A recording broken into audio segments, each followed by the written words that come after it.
What's up, guys? So I get asked somewhat frequently if I do storm windows.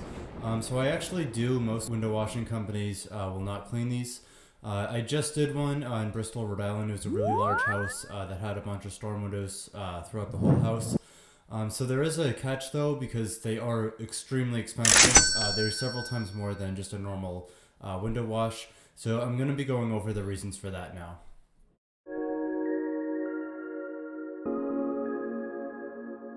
So the first reason is by far the biggest reason, and it's that it's very time consuming to clean all the windows when there are storms. So typically the way a normal window wash would work is that I would maybe take the screens out if that applies to the job. Then I would just do the exterior, then the interior windows, and then put those screens back in if I had to take them out.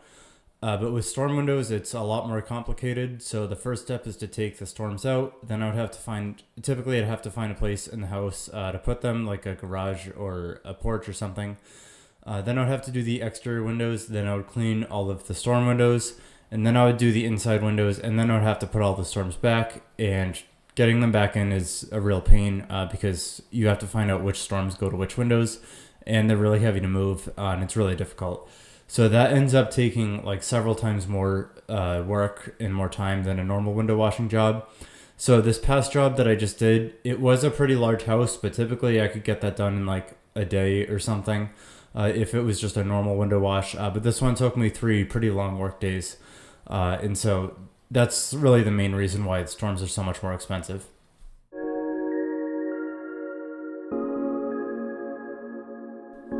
So the second big reason why these are so much more expensive is that they are a big liability for the company. So the frame around the storm windows is relatively like flexible. So if it moves the wrong way or bends the wrong way, it can snap the storm window or crack the storm window rather. And so these are a big liability. So it needs to be reflected in the price because if anything goes wrong, the company does need to be able to pay for it.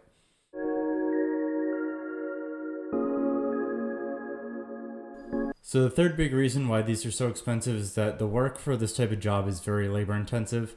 So I did this for 3 days just now, and I was absolutely exhausted by the end of it. And so the thing with storm windows is that they're pretty heavy and they're really difficult to move. And when you're taking them out or putting them back in, they're oftentimes very snug, like right around the window. So you really have to yank it out or push it back in really aggressively. And it's very tiring and it's really taxing on the body.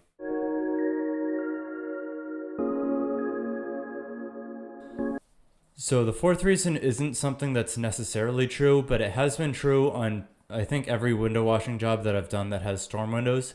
And that's that the muntins, the little lines that divide up the window, those are typically on the outside of the window when there are storms, and when there's not storms, they're typically on the inside, like between the 2 panes. And when they are on the inside, you can just take the squeegee and go right from one side to the other, and you only need like a few strokes to do the whole window. But when you have the muntins on the outside, you have to do each square individually. So there's like 6 or 9 typically squares on the window on both the top and the bottom. And so you'll have to do each one of those squares individually. So this happened on the job that I was just at, where there were a bunch of different squares and I had to do each one individually. And so it takes a lot longer to do windows like this than the modern ones.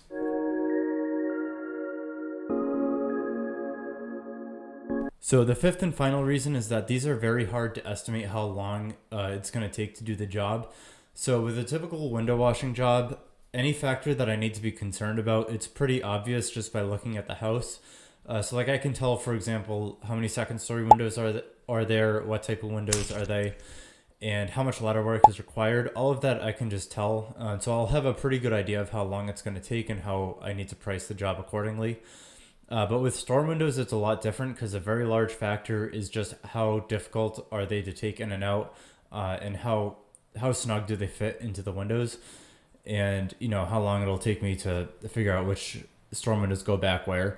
So all of that I really cannot estimate on the job. And also based on the way that I price things, I'll never raise or lower the price pretty much.